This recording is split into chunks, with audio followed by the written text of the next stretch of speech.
हम Sam 2 and HRM का हम लोग पेपर कर रहे हैं 2019 का। चलिए फटाफट हम लोग स्टार्ट करते हैं। और जो बच्चे वीडियो को देख रहे हैं उनसे रिक्वेस्ट है कि चैनल पे पहले बार हैं तो भाई चैनल को सब्सक्राइब करें और BCom सैम 2 के बच्चे तक इस वीडियो को पहुंचाएं ताकि उन्हें मदद मिले। और आपका शेयरिंग और आपका सब्सक्रिप्शन ही हमारा मोटिवेशन का काम आता है। चलिए हम लोग स्टार्ट करते हैं। ग्रुप ए में 20 क्वेश्चन आपको करने होंगे। पहला, the process through which people acquire knowledge and skill is called. जिस प्रोसेस से पीपल नॉलेज को लेता है, समझ पा रहे, स्किल को लेता है, उसे क्या कहते हैं? एजुकेशन। उसे क्या कहते हैं हम लोग? Education. Acquire knowledge and skill, training भी कहेंगे तो कोई दिक्कत नहीं है, या तो ट्रेनिंग मारिए या तो एजुकेशन मारिए। चलिए, HRP is human resource planning is forward looking, ये भविष्य की तरफ देखता है। Forward looking, correct answer is forward looking, 2 का है। Recruitment is a process for searching for, recruitment एक प्रोसेस है जिसके जरिए हम प्रोस्पेक्टिव एम्प्लॉय को खोजते हैं, जो काम करने वाले व्यक्ति हैं, जो काम के लिए एलिजिबल है, ऐसे व्यक्ति का हम लोग खोज करते हैं। Evaluates the job and not job holder, dash evaluates the job not the job holder, job evaluation होगा भाई। 5 नंबर क्वेश्चन थोड़ा मेटक गया भैया। बोला कि कंज्यूमर इज अ किंग, कौन सा मार्केटिंग कंसेप्ट कहता है? कौन सा कंसेप्ट कहता है? Marketing concept. मार्केटिंग कंसेप्ट कहता है consumer is a king. 6 number, which one of the following statement is correct, इसमें से कौन सा स्टेटमेंट करेक्ट है? सी नंबर स्टेटमेंट करेक्ट है, selling is a part of marketing. Selling is a part of marketing, 6 का सी। 7 number, consumer behaviour is a dash process. Consumer behaviour dynamic process होता है क्योंकि ये टाइम टू टाइम चेंज होते रहता है। Consumer behaviour is a dynamic process. 8 number question, in dash stage product is well establish in the market. कौन सा stage में प्रोडक्ट जो होता है वेल स्टेब्लिश होता है, बहुत ही बढ़िया से स्थिर रहता है मार्केट में? Maturity stage, correct answer is maturity stage. यहाँ पे सब लोग कमाते हैं, मैक्सिमम लेवल पे जब प्रोडक्ट रहता है उसे कहते हैं मैच्योरिटी स्टेज। इंट्रोडक्शन माने शुरुआत होता है, ग्रोथ माने बढ़ रहा है, डिक्लाइन माने गिर रहा है। Correct answer is maturity. 9 number, the act of increasing the knowledge and skill of employ for doing a particular job is called. जिस एक्ट के जरिए एम्प्लॉय का नॉलेज और स्किल को हम क्या करते हैं? इंक्रीज करते हैं, इसे हम क्या कहेंगे? Training. Correct answer is training, 9 का ए। 10 नंबर, टैक्स of human resources related to overall growth of intellectual social emotional capital of personnel. जब कर्मचारी का ओवरऑल डेवलपमेंट कराएंगे, ओवरऑल हम सब कुछ कराएंगे, उसे डेवलपमेंट कहते हैं। खाली जॉब का नॉलेज देंगे ट्रेनिंग, थ्योरेटिकल नॉलेज देंगे एजुकेशन, और ओवरऑल आपका डेवलपमेंट कराएंगे, उसे डेवलपमेंट कहते हैं। चलिए आगे बढ़ते हैं। 11 number, dash is a process of determining the compulsion of relating a job to other job in the organisation. क्या जरूरी है भाई जॉब से संबंधित? जॉब डिस्क्रिप्शन जरूरी है, जॉब डिस्क्रिप्शन जरूरी है। 12 number, dash is one of the objective of job evaluation. इसमें से कौन सा ऑब्जेक्टिव है जॉब इवेल्यूएशन का भाई? जॉब इवेल्यूएशन का जॉब ऑब्जेक्टिव होता है determination of wage structure, employ का सैलरी का स्ट्रक्चर को निकाला जाए, determination of wage structure.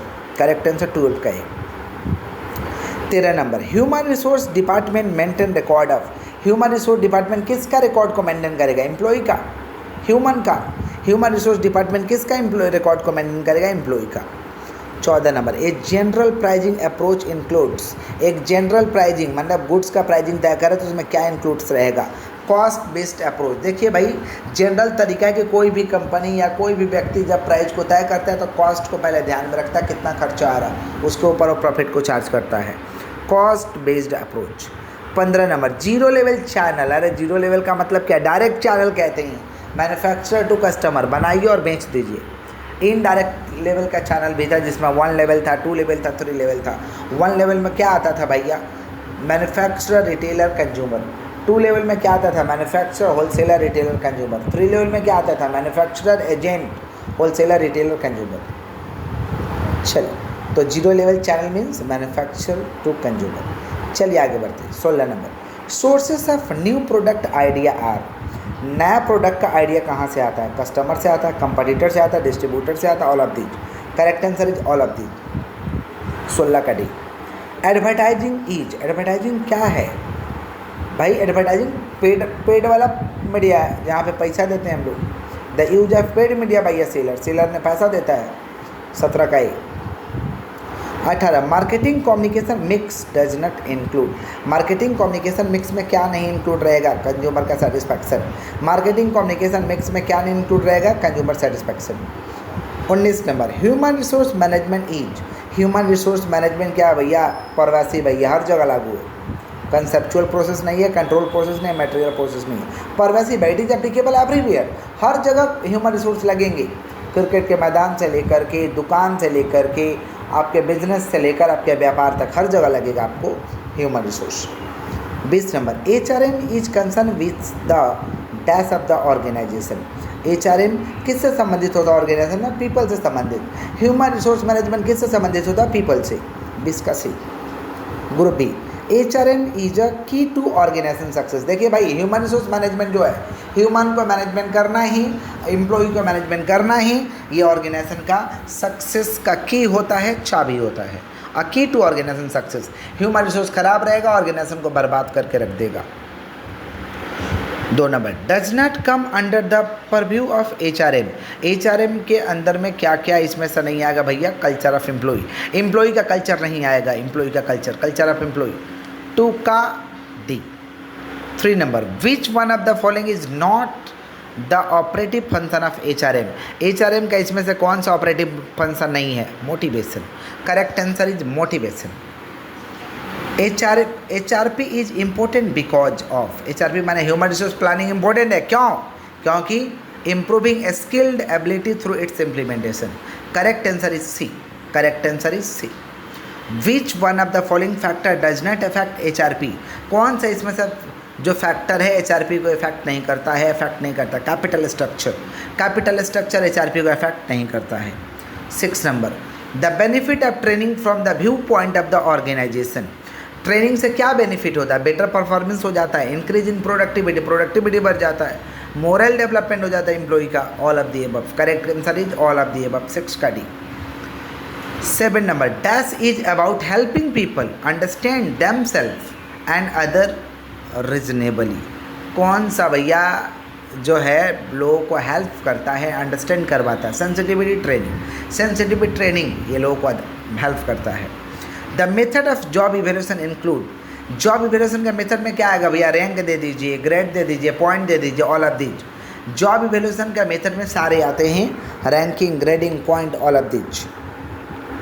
9 number dash is the process of studying and collecting information relating to operation and responsibility of a specific job, कौन सा भैया ऐसा इसमें से प्रोसेस है जिससे हम एक स्पेसिफिक जॉब को स्टडी कर सकते हैं, इंफॉर्मेशन ले सकते हैं? Correct answer is job analysis, correct answer is job analysis. 10 number job evaluation is a technique which aims at, job evaluation एक टेक्निक है जिसका ऑब्जेक्टिव क्या होता है? इस्टेब्लिशिंग फेयर एंड इक्विटेबल पे स्ट्रक्चर। जॉब इवेल्यूशन हम लोग इसलिए करते हैं ताकि लोगों को उचित सैलरी दे सकें, इक्विटेबल पे स्ट्रक्चर हम बना सकें। Marketing is the process of, A number होगा, creating and revolving exchange relationship. Marketing किसका प्रोसेस है? Creating and revolving exchange relationship. 11 का ही। 12 marketing environment does not include, marketing environment में क्या नहीं ऐड रहेगा? Production environment. क्या नहीं ऐड रहेगा मार्केटिंग एनवायरनमेंट में? क्या नहीं आएगा? Production environment. बाकी के सारे चीज़ मार्केटिंग एनवायरनमेंट में आते हैं, technological environment, social environment, cultural environment, ये सब आता है। क्या नहीं आएगा? Production environment. चलिए 13 number marketings economic environment is consisted, marketing का इकोनॉमिक इन्वायरमेंट में क्या क्या चीज़ रहेगा भैया? इकोनॉमिक इन्वायरमेंट में क्या देखेंगे? इनकम देख लो, इन्फ्लेशन देख लो, इनकम देख लीजिए, इन्फ्लेशन देख लीजिए। A number inflation and income. 14 number question which one of the following is correct step by step process to make purchase decision by consumer? भैया पहला वाला होगा, पहला वाला होगा, सुनिएगा ध्यान से। पहले क्या करते हैं? इन्फॉर्मेशन सर्च करते हैं, फिर हम परचेज करते हैं, फिर इवेल्यूशन ऑफ अल्टरनेटिव करते हैं, फिर पोस्ट परचेज करते हैं। करेक्ट आंसर 14 का है। The characteristics of market segmentation, market के सेगमेंटेशन में क्या क्या एडेड रहेगा? Segment must be internally homogeneous रहेगा, सेगमेंट मस्ट बी आइडेंटिफाइबल रहेगा, सेगमेंट मस्ट बी एसेसिबल रहेगा। All of which, correct answer is 15 का D, all of which. 16 number question क्या था भैया, हट गया है, 17 में आते हैं। Levels of product do not include, levels of product में क्या नहीं ऐड रहेगा भैया, सेमी फिनिश्ड गुड्स नहीं आता, semi product level of product में नहीं आता है। 18 number, the art of designing a set of meaningful differences to distinguish the companies offering from the competitors offering is called, ऐसा कला जिसके माध्यम से हम प्रोडक्ट का क्या करते हैं, डिजाइनिंग करते हैं, डिफरेंट लोगों को दिखाते हैं, इसे हम क्या कहते हैं, कंपटीटर से हम कुछ अलग दिखाते हैं, इसे कहते हैं product differentiation. Product differentiation same चीज़ है, थोड़ा अलग करके दिखा रहे हैं, उसको कहते हैं product differentiation. Qualities of good packaging include, good packaging के क्वालिटी में क्या इंक्लूड रहेंगे, correct answer is all of these. चलिए आगे बढ़ते हैं। Factors affecting price decision do not include, factor affecting price decision में क्या नहीं रहेगा, decentralisation, correct answer is decentralisation. 16 number question छूट गया था, पीडीएफ पे फिर से आया है। Market segmentation variable do not include, क्या नहीं रहेगा मार्केट सेगमेंटेशन में, एजुकेशन, मार्केट सेगमेंटेशन में क्या इंक्लूड रहेगा, नहीं रहेगा, एजुकेशन। चलिए 21 नंबर में आइए। Price adjustment strategy include, price adjustment, price को एडजस्ट करने का स्ट्रेटजी में क्या इंक्लूड रहेगा, डिस्काउंट देना, प्रमोशनल प्राइजिंग देना, डायनामिक प्राइजिंग करना, ऑल ऑफ दीज 21 का D.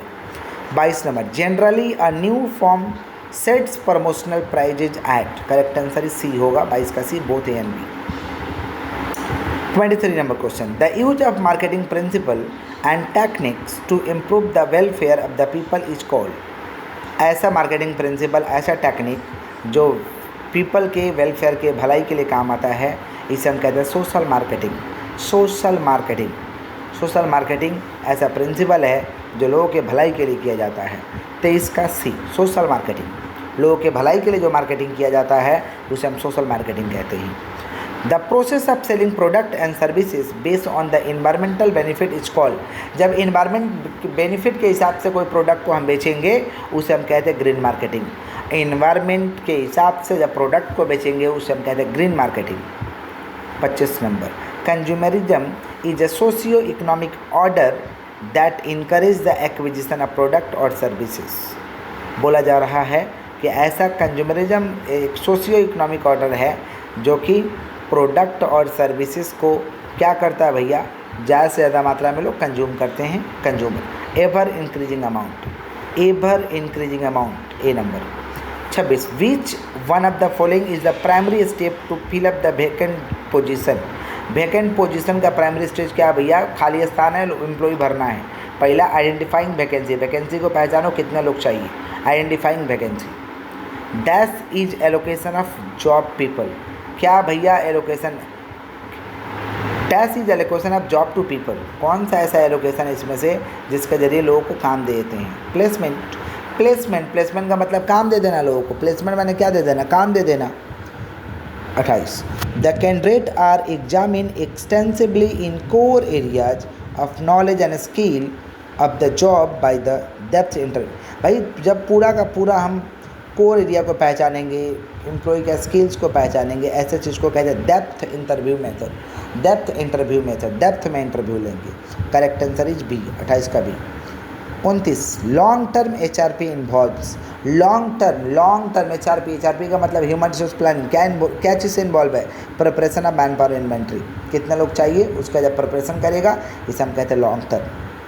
30 number, dash training is provided in A separate training centre, क्या आपको अलग से ट्रेनिंग दिया जाता है, कौन सा इसमें से अलग से आपको ट्रेनिंग दिया जाता है, अप्रेंटिस अलग से दिया जाता है भाई, काम के दौरान नहीं मिलेगा, सॉरी जहाँ आप सीख रहे हैं, ITI कर रहे हैं, इंजीनियरिंग कर रहे हैं, वहाँ नहीं मिलेगा, नौकरी में जाइएगा तब मिलेगा, इसको हम कहते हैं अप्रेंटिस, सीखने के समय बहुत कम पैसा मिलता है। The apprentice training is provided as a separate training centre, जहाँ सीखे हैं वहाँ नहीं मिलेगा, अलग मिलेगा, क्या मिलेगा, अप्रेंटिस। ओके, वीडियो को थोड़ा घुरा के देख लीजिएगा, पेपर को ज़रूर से कर लीजिएगा और BCom SAM 2 के बच्चे तक ज़रूर पहुंचा दीजिएगा। थैंक यू, जय हिंद, और आपके एग्ज़ाम के लिए all the best and best wishes.